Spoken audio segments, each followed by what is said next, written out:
That one room changed Veronica's life forever. She was just a waitress delivering a drink to room 3.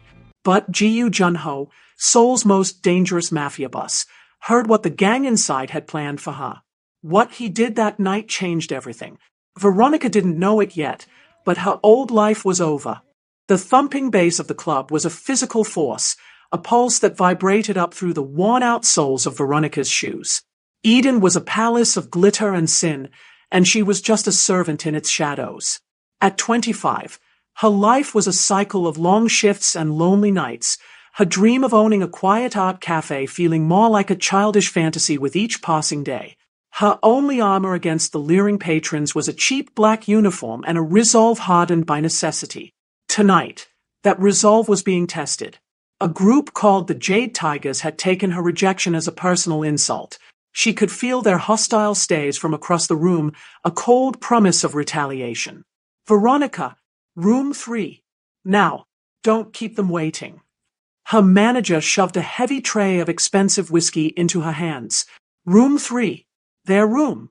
A knot of pew ice tightened in her stomach. But the rent was due. She had no choice. Unseen by her, from a secluded mezzanine, a man watched the entire scene.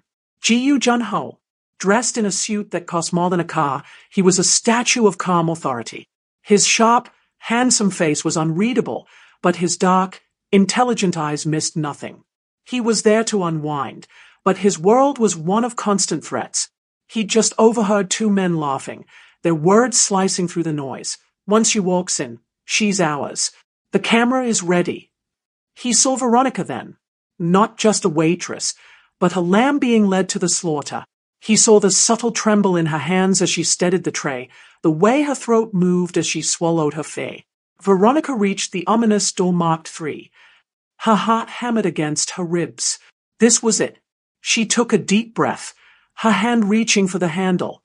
Before she could touch it, a strong, unyielding hand closed around her forearm. She gasped, her head snapping up to meet the most chillingly intense gaze she had ever seen. "You're in the wrong place." Ji Junho's voice was low, a command that brooked no argument. He didn't look at her, his focus ahead as he pulled her, not toward room 3, but toward a different, more opulent door-marked penthouse. "What? No, my order is for," she stammered, her feet stumbling. He ignored her, his presence an impenetrable force. He pushed the heavy door open and pulled her into a world of profound silence and luxury. The door clicked shut, muting the club's chaos. The room was vast, all dark leather and gleaming surfaces, with a panoramic view of the Seoul skyline. A dragon's lay. He released her arm. She stumbled back, the tray crashing onto a glass table. She was trapped, alone with him. Was he her savior or a more dangerous predator? He turned fully, his eyes scanning her, dissecting her face.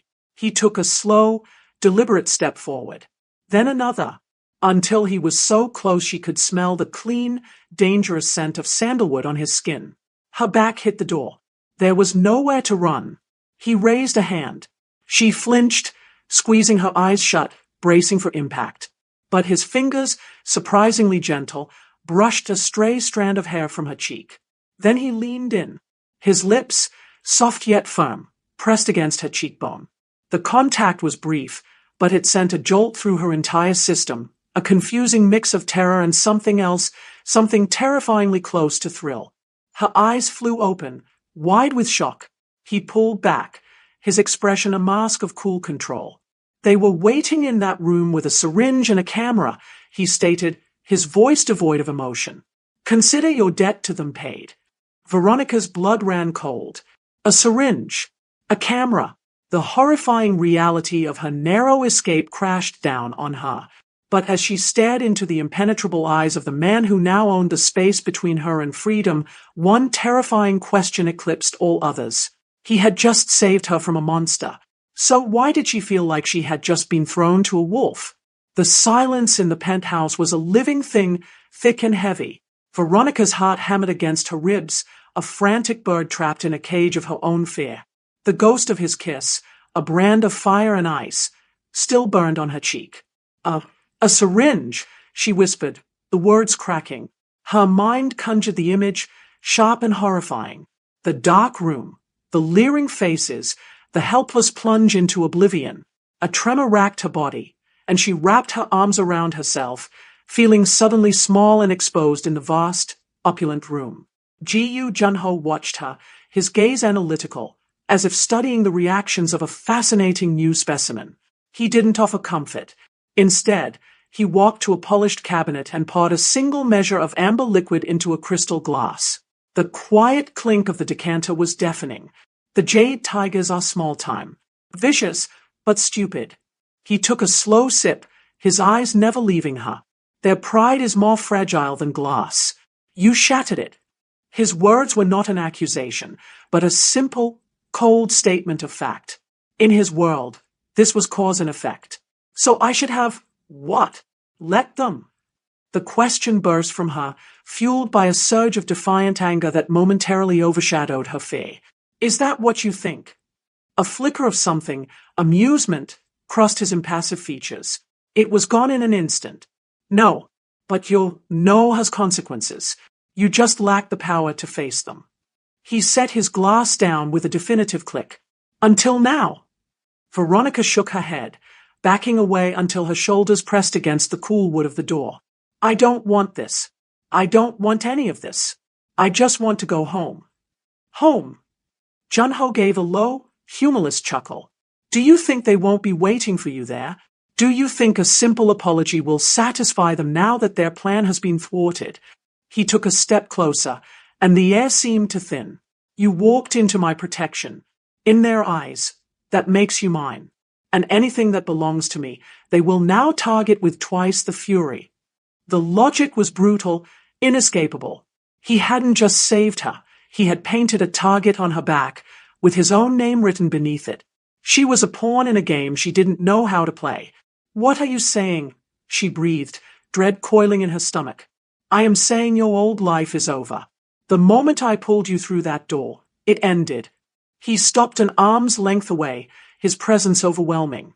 You have two choices. You can walk out that door now, and face whatever the Jade Tigers have planned for you. I will not stop you. He let the grim possibility hang in the air, a death sentence wrapped in silence. Or, Veronica prompted, her voice barely a whisper. Or, he said, his dark eyes holding hers captive, you accept my protection. Fully. Completely. You work for me. You live where I tell you. You disappear from your old life, and in return, I ensure no one, not the Jade Tigers, not anyone, will ever touch you again. It wasn't an offer. It was an ultimatum wrapped in silk and steel. A gilded cage, far more beautiful than the one she had just escaped, but a cage nonetheless. Before she could form a response, a sharp knock echoed through the room. Junho's head turned slightly, a flicker of annoyance crossing his face. Enter. The door opened to reveal a tall, grim-faced man in a sharp suit, his head bodyguard, Kim. Sir, the men from room 3 are getting restless. They are asking about the girl. Junho's eyes slid back to Veronica, a silent, intense question burning within them. The choice was hers, but the consequences of either path were a terrifying unknown. She had to decide now, face the wolf she knew, or bind herself to the dragon who held the key to her survival. The air crackled with the weight of the ultimatum. Veronica's gaze darted from Ji-Yu Junho's impassive face to the grim-faced bodyguard at the door. The wolves were at the gate, and the dragon was waiting for her answer. Her heart screamed for the familiar, however dangerous. But her mind, cold and logical, knew the truth. Walking out meant a syringe in a dark alley. Staying was a leap into an abyss. I'll stay, she whispered, the words tasting like ash and strange liberation. Junho gave a single, Kate nod, as if her decision was a foregone conclusion. He turned to his bodyguard. Kim, handle the trash in room 3. Make it clear. She is under my protection. If they so much as look in her direction again, they will lose the eyes to see with. Understood, boss. Kim's eyes flickered to Veronica for a nanosecond, registering her new status, before he melted back into the hallway, closing the door silently. Alone again, Junho turned his full attention back to her. From this moment, Veronica, you no longer exist. Your apartment, your job, your friends, they are alive for a ghost.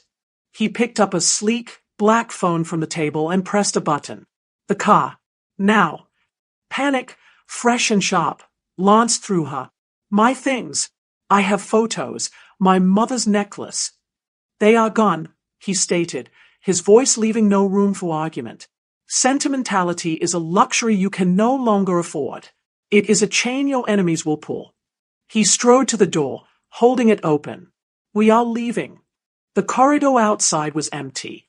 The music from the club was a distant, muffled throb. He led her not back through the pulsating heart of Eden, but down a silent, private hallway she never knew existed, towards an elevator with mirrored walls. She caught a glimpse of their reflection, a king and a pale, terrified scarecrow in a cheap black dress. The elevator descended to a subterranean garage where a black, armored sedan idled, its engine a quiet purr. Kim held the rear door open. Junho guided her inside with a hand on the small of her back, a gesture that was neither gentle nor rough, but one of absolute possession. The door thudded shut, sealing them in a tomb of leather and silence. They drove through the neon-soaked veins of Seoul, but the city looked alien to her now. She was seeing it from behind a glass wall, separated from the life she knew. She watched the ordinary people living their ordinary lives, and a profound grief hollowed her out. He didn't speak. He simply watched the city pass, his profile a sharp, unreadable cut against the window. The car eventually slid through imposing, wrought-iron gates and climbed a winding, private road shrouded in manicured trees. At the crest of the hill stood a modern fortress of glass and steel, all sharp angles and impenetrable windows, overlooking the city like a watchful raptor. The car stopped. Kim opened her door. Junho was already walking towards the entrance. "Welcome to your new home," he said without looking back. She was led inside by a stern, silent housekeeper. The interior was breathtaking, a study in minimalist luxury, all cool marble, rich woods, and priceless modern art. It was sterile, soulless, a museum, not a home. She was shown to a room that was larger than her entire apartment. A closet held a collection of elegant, simple clothing in her exact size. Everything had been anticipated, arranged. The level of control was terrifying. Hours later, bathed and dressed in the unfamiliar softness of silk pajamas, she stood on the balcony, the city lights twinkling far below. The door to her room opened silently. Junho entered, having changed into dark, tailored lounge wear. He held 2 glasses of wine. "A peace offering," he said, his voice softer now, the hard edges sanded down by the late hour. He handed her a glass. Their fingers brushed. Another electric jolt. She took a nervous sip, the rich wine bursting on her tongue. "Why?" The question finally broke free. "Why me? You could have had anyone." He moved to stand beside her at the railing, his gaze fixed on the horizon. "I have spent my life surrounded by sharks. Veronica, I know every trick, every lie, every greedy glint in their eyes." He finally turned to look at her, and in the moonlight, his weariness was stark, almost vulnerable. "You have the eyes of a rabbit, caught in the headlights. There is no deception in them, only survival. In my world, that is a rarity more valuable than any gem." His confession hung in the air, more intimate than the kiss, more binding than any contract. He wasn't keeping her just for protection or possession. He was keeping her for the light he saw in her, a light he desperately needed in his world of endless shadows. But as his words settled over her, a chilling realization dawned. He hadn't saved her to be his guest, or even his prisoner. He had saved her to be his sanctuary. And she knew, with a sinking certainty, that a man like Ji-Yu Junho would burn down the entire world to protect his only source of light. The first light of dawn painted the Seoul skyline in hues of rose and gold, but inside the glass fortress, Veronica felt only a deep, chilling cold. The silk of her pajamas felt like a costume. The breathtaking view from her balcony was nothing more than the boundaries of a new, larger prison. Junho had left her with his haunting confession and the half-finished glass of wine. The silence that followed his exit was louder than any club music. A sanctuary, the word echoed in her mind. She was not a guest, not her employee. She was a human talisman, a thing to be kept and protected for the solace she provided a ruthless man. The stern housekeeper, Mrs. Cho, arrived precisely at 7 a.m. with a breakfast tray. Mr. Gu has business to attend to. You are to remain in your quarters today. Is there anything you require? Her tone was impeccably polite, yet it carried the finality of a steel door sliding shut. I'd like my phone, Veronica ventured, clutching at a thread of her old life. That is not possible, Mrs. Cho replied without hesitation. For your safety. She placed the tray down and left as silently as she came. The day stretched before her, an empty, terrifying canvas. She explored her room, finding every luxury and no comfort. The books on the shelf were new, their spines unbroken. The art on the walls was cold and abstract. It was a showroom designed by someone who understood price, but not personality. Driven by a restless anxiety, she tried the door. It was unlocked. A small, surprising mercy. She slipped out into the cool, quiet hallway. The house was a maze of minimalist beauty, every surface gleaming, every object placed with precision. It felt like no one truly lived here. It was a machine for existing. She found a library, floor-to-ceiling windows offering a panoramic view. Drawn to the outside world, she stepped onto a sprawling terrace. The air was fresh, clean. For a moment, she closed her eyes and pretended she was free. Lost, little rabbit. The voice, smooth as velvet and just as dangerous, came from behind her. She spun around, her heart leaping into her throat. Gu Junho stood there, leaning against the doorframe. He had changed into a perfectly fitted black suit, his hair still damp from a shower. He looked every inch the ruthless king in his castle. He held up her small, worn leather wallet. Mrs. Cho found this in your uniform pocket. I took the liberty of looking. Her breath hitched. Her last connection to her identity was in his hands. You have a photograph in here, he continued, his voice deceptively soft. He extracted a faded picture. It was of her, at maybe 10 years old, sitting on her mother's lap, both of them laughing. Your mother. She passed when you were 13. A car accident. He stated it as a fact, something he had already verified. You have no other family. You are alone. Taze pricked at her eyes, a mixture of grief and violation. How dare you? I dare, he said, his eyes hardening, because I must know everything about what is mine. To protect it. He took a step closer, tapping the photograph. This is a vulnerability. This memory, this love, it can be used against you. It is a weapon your enemies will forge if they learn of it. He held the picture over a sleek, modern fire pit built into the terrace floor. With a flick of his wrist, a small, blue flame ignited from the burner. No, she cried out, lurching forward. He didn't look at her, his gaze fixed on the photograph as the edges began to curl and blacken. Your past is a ghost, Veronica. It is time to let it go. She watched, helpless, as her mother's smiling face was consumed by the fire, turning to ash. It felt like he was burning a piece of her soul. It was a brutal, calculated lesson. He wasn't just removing her from her old life, he was systematically erasing it. He let the last fragment fall into the pit, then extinguished the flame. He turned to her, his expression unreadable. The pain will fade. What remains will be stronger. He turned to leave, but paused, delivering his final, devastating blow. By the way, I've spoken to your landlord. Your apartment has been cleared, and your job at the club, consider it handled. He walked away, leaving her standing on the terrace, the scent of ash in the air. He had just burned the last picture of her mother to cinders, and as the smoke dissipated, Veronica understood the true cost of his protection, her entire history, erased with a single, merciless flame. The scent of burnt memory hung in the air long after Junho had left. Veronica stood frozen on the terrace, the cold marble seeping through the thin silk of her pajamas. The emptiness inside her was no longer just fear, it was a raw, grieving void. He hadn't just taken her freedom, he had scorched her past. For 3 days, she moved through the pristine rooms like a ghost.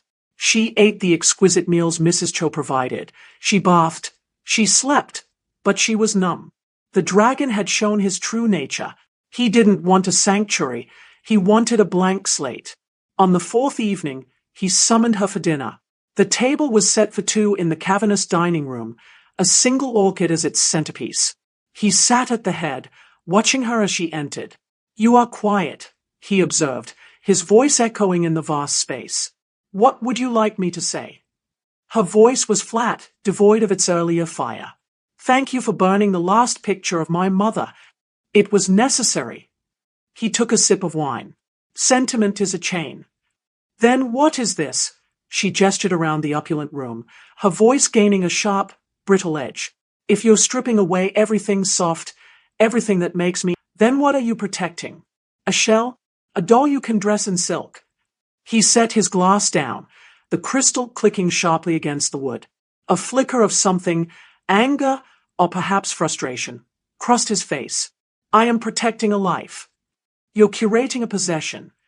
The words burst from her, the numbness cracking to reveal the white-hot anger beneath. "You want a rabbit with no memory of the field, so it won't try to run. But I'm not a rabbit, Ji Junho. I'm a person, and you can burn all the pictures, but you can't burn her out of me." She stood up, her chair scraping loudly. The defiance was a dangerous gamble, but the grief had forged a new strength in her. She would not be erased. To her shock, he did not stop her. He simply watched her, his dark eyes unreadable, as she turned and walked away, her heart hammering a frantic, terrified rhythm against her ribs. Later that night, a soft knock came at her door. It was Mrs. Cho, holding a small, flat box. "From Mr. Gu," she said, her stern expression unreadable. Veronica took the box with trembling hands. Was this another lesson? A punishment? She opened it. Inside, nestled on black velvet, was not a weapon or a threat. It was a charcoal drawing, expertly rendered on thick, high-quality paper. It was the photograph. Her mother's face, her own childhood smile, captured in stunning, painstaking detail. Every line, every shadow, was an act of profound remembrance. Tears she had been holding back for days finally fell, hot and silent. Tucked into the corner of the frame was a small, handwritten note, the script bold and decisive. "A chain cannot be broken if it is held only in the heart. Keep it there." He had not returned her photograph. He had given her back her memory, remade by his own command. It was an apology, an admission, and a promise all at once. He would not make her weak, but he acknowledged her strength. He saw the fire in her, and instead of extinguishing it, he had, in his own ruthless way, honored it. He had burned the paper, but with this single, breathtaking gesture, he had proven he could not, and would not, burn the love that lived inside her. And in that moment, the dragon's heart, for the first time, showed a fragile, human crack. The drawing changed everything. It sat on her bedside table, a testament not to his power, but to his perception. He had seen the depth of her pain and, instead of dismissing it, he had answered it with an act of breathtaking, complicated grace. The ice around Veronica's heart didn't melt, but it developed a fissure, allowing a single, warm ray of understanding to seep through. Their interactions shifted. The air between them was no longer just charged with fear and authority, but with a new, tense curiosity. He began to eat dinner with her every night. The conversations were stilted at first, simple questions about the food, the weather. But he watched her, truly listened, as if deciphering a complex code. One evening, as a soft rain pattered against the panoramic windows, she found the courage to ask, "Why this? Why the dinners? The conversation? You have what you wanted. I'm safe. I'm here." Junho swirled the red wine in his glass, his gaze distant. "A fortress is only as strong as the will of those inside it. I do not want a prisoner, Veronica. I want an ally." He looked at her, his dark eyes reflecting the city lights blurred by rain. "Tell me about your cafe." The question shocked her. It was the dream she'd buried, the fragile thing she thought he would crush. It was silly. Just a small place. Good coffee. The walls would be covered in local art. "What kind of art?" he pressed, his voice low. The kind that makes you feel something, she said, her voice gaining strength. Not the cold, perfect things you have here. Messy, emotional art. Art that tells a story. A ghost of a smile touched his lips. I know many stories.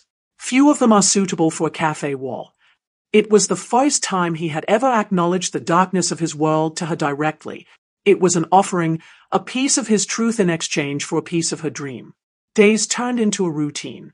He would leave for his business, and she would explore the house, finding a music room with a grand piano, a library with books that actually looked read.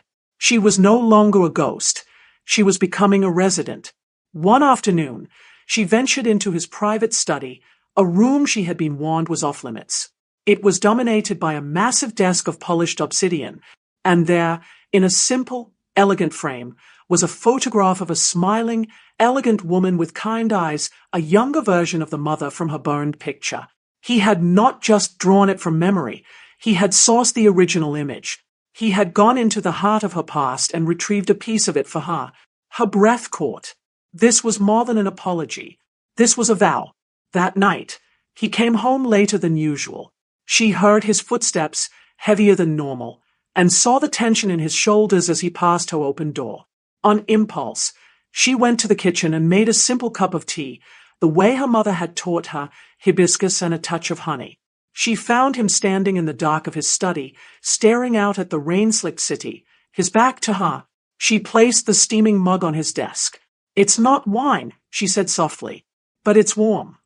He didn't turn, but his posture softened almost imperceptibly. He was silent for a long moment, the only sound the gentle click of the cooling mug. They tried to kill me today, he said, his voice so quiet she almost didn't hear it. A man I trusted. The confession hung in the dark room, stark and terrifying. He was letting her see the cracks in his armor, the immense pressure he lived under. He was showing her his world wasn't just power and opulence. It was betrayal and death. He finally turned to face her, and in his eyes, she didn't see a ruthless mafia boss. She saw a man, profoundly alone, who had just trusted her with the most dangerous truth of all, his vulnerability. The confession hung between them, a live wire in the dark study. They tried to kill me today. The words painted a brutal reality over the gilded walls. Veronica didn't speak. She simply stepped forward, closed the distance, and picked up the mug of tea, pressing it gently into his hands.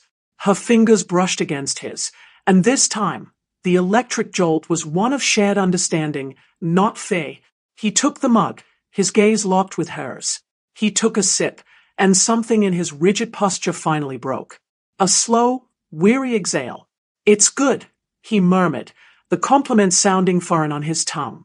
That single, shared moment in the dark became a new beginning. The next morning, Junho did not leave for work. Instead, he found her reading in the library. Get dressed. We're going out. The command sent a thrill of both terror and excitement through her. Out. A fortress can also become a tomb, he said, his voice softer than she'd ever heard it. You spoke of art that tells a story. I will show you one. An hour later, she was sitting in the passenger seat of a sleek, understated car, Junho himself driving. Kim, the bodyguard, followed in a separate vehicle at a discreet distance. They weren't going to a gallery or a museum. He drove her to Ixionddong, a maze of narrow, winding alleys filled with traditional hanok houses, quirky boutiques, and tiny, hidden cafes. It was the complete opposite of his world of steel and glass. It was vibrant, messy, and alive. He walked beside her, a silent, powerful shadow. People instinctively moved out of his way, sensing the danger that clung to him, but he seemed different. His guard was slightly down. He bought her a hottiop from a street vendor, watching her intently as she took the first sweet, syrupy bite. It's delicious, she laughed, a real, unburdened sound that surprised even her. A small, almost imperceptible smile touched his lips. Good. They wandered into a small, sun-drenched art studio tucked away in a corner. The walls were covered in vibrant, slightly chaotic paintings, exactly the kind she had described. The artist, an elderly woman with paint-smudged fingers, smiled at them. See anything you like? The woman asked. Veronica's eyes were drawn to a small canvas. It depicted a single, resilient flower growing from a crack in a dark, imposing wall. It was her story. Before she could speak, Junho stepped forward. We'll take it, he said, his voice leaving no room for argument. He handed the woman a stack of bills far exceeding the price tag. As they left, the painting carefully wrapped, he turned to her. Your cafe, he said. It would be in a place like this. Her heart swelled, beating a frantic, hopeful rhythm. Yes, exactly like this. He nodded, as if filing the information away. The sun warmed her skin. The sounds of the lively neighborhood filled her ears, and for the first time since he dragged her into that penthouse room, she didn't feel like a prisoner or a possession. She felt seen. She felt cherished. As they turned a corner, the illusion of a normal day shattered. Kim was suddenly at Junho's side, his voice a low, urgent whisper. Bus. We have a tail. 2 cars. It's the Jade Tigers.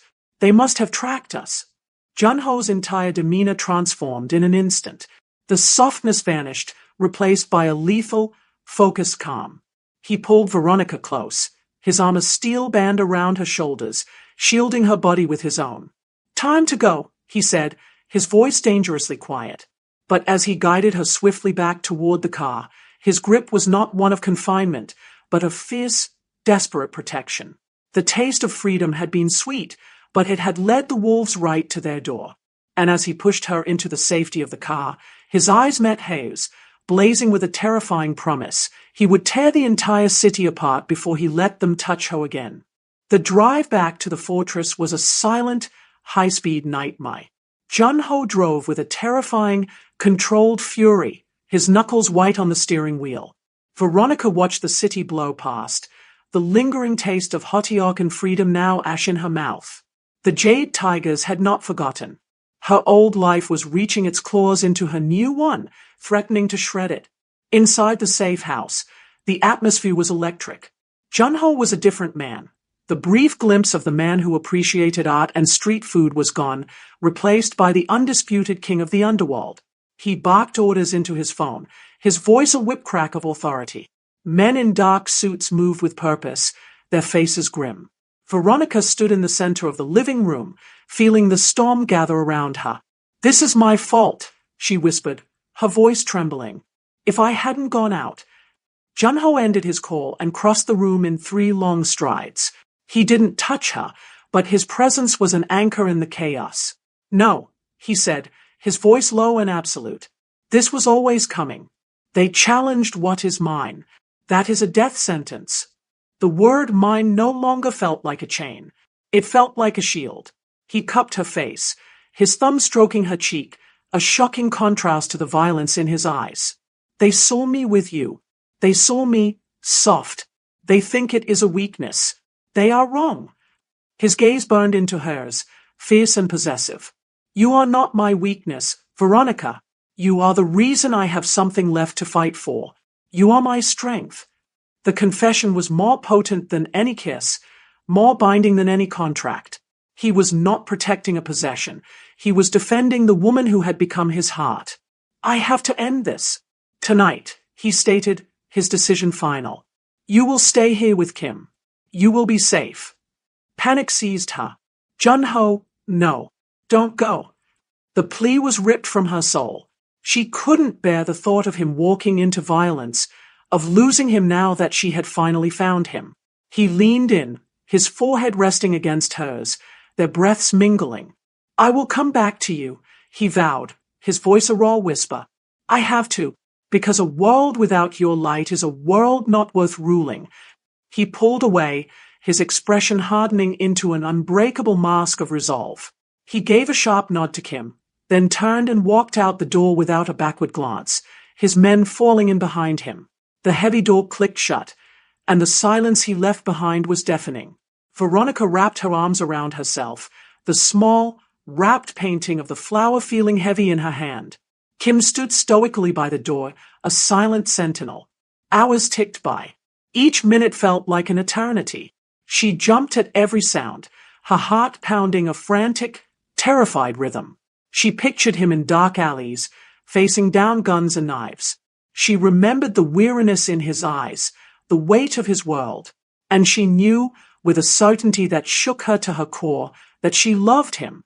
She loved the dragon, with all his darkness and his unexpected, devastating light.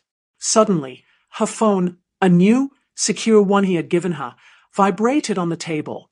A single, location-tagged message from an unknown number lit up the screen. It was a photo of the charred remains of her old apartment building, followed by 3 words that turned her blood to ice. "We have him." The message wasn't from Jun-ho. It was from the Jade Tigers. They hadn't walked into his trap. They had laid one of their own, and the dragon, who had gone out to wage a war for her, was now their prisoner. The world stopped. The message on the phone screen burned into Veronica's vision. "We have him." The fortress, once a cage, now felt like a hollowed-out tomb. Jun-ho was gone. Captured. Because of her. A cold, clear certainty washed over her, freezing the panic in its tracks. The rabbit was gone. In her place stood a woman who had learned from the dragon himself. Kim was already on his phone, his voice a low, urgent snarl, mobilizing every available soldier. "We'll find him, miss. We'll get him back." "No," Veronica said, her voice unnervingly calm. Every instinct screamed at her to hide, to let the professionals handle it. But this was not a professional matter. This was the man she loved. They don't want a war. If they did, he'd already be dead. They sent that message to me. She picked up her phone, her fingers steady. She typed a reply to the unknown number, her heart a single, throbbing drumbeat of purpose. "You have something of mine. I'm coming to get it. Hurt him, and you lose your only leverage. Send the address." The reply was instantaneous. An address for a derelict warehouse in the old shipyards. "Miss Veronica, you cannot," Kim started, horror on his face. "He is my heart, Kim," she said, cutting him off, her eyes blazing with a fire he had only ever seen in his boss. "And I am not asking for your permission. You can either help me or get out of my way." The drive was a silent, grim procession. Kim and a small, elite team followed her instructions, surrounding the warehouse while she, clad in dark, practical clothing Kim had provided, walked alone through the main entrance. The warehouse was cavernous and reeked of rust and salt water. And there, in the center, under a single, hanging light, was Jun-ho. He was on his knees, his suit jacket gone, his white shirt stained with blood. But his head was held high, his eyes burning with a feral, proud fury. When he saw her, that fury transformed into pure, unadulterated terror. "Veronica, no, get out." The leader of the Jade Tigers, a smirking brute named Day, stepped forward. "The little rabbit has teeth. How touching." "Let him go," Veronica commanded, her voice echoing in the vast space. "You wanted to draw me out. Here I am. Your fight is with me." Day laughed. "It was. But now." He raised a gun, aiming it at Jun-ho's head. "I think I'll take both." Time seemed to slow. Veronica didn't look at the gun. She looked at Jun-ho. She poured every ounce of her love, her strength, her gratitude into that one look. "You are my strength," he had said. Now it was her turn. A single, sharp crack rang out, but it wasn't from Day's gun. From the shadows high in the rafters, Kim's sniper rifle spoke. Day crumpled, a dark bloom spreading on his chest. Chaos erupted as Jun-ho's men swarmed the warehouse. Veronica didn't flinch. She ran, stumbling through the sudden gunfire, falling to her knees in front of Jun-ho. Her hands, trembling now, frantically worked at the ropes binding his wrists. "You came back," he rasped, his voice raw with emotion, his gaze drinking her in as if she were water in a desert. "You told me to stay," she said, her tears finally falling, mingling with the blood on his shirt. "But my heart wasn't there. It was with you." The ropes fell away. His freed hands came up, cupping her face, his thumbs wiping her tears. The world, the violence, the danger, it all faded into a distant hum. There was only his breath on her face, the frantic, matching beat of their hearts, and the blazing truth in his eyes. "I love you," he whispered, The words of vow, a confession, a final surrender. I know, she breathed, her lips curving into a tear-streaked smile. I love you, too. And there, in the heart of the darkness, surrounded by the echoes of a finished war, he kissed her. It was not a kiss of possession, or of shock, or of comfort. It was a kiss of equals, a kiss of promise, a kiss that was the first beat of the rest of their lives. Their love had been forged in fear, tested by fire, and sealed in blood. And as his lips met hers, the thrilling, heart-throbbing beat of their two hearts finally became one forever. Did this story make your heart race? For more breathtaking, heart-throbbing tales of love and danger, subscribe, like, and share. Your next obsession is waiting.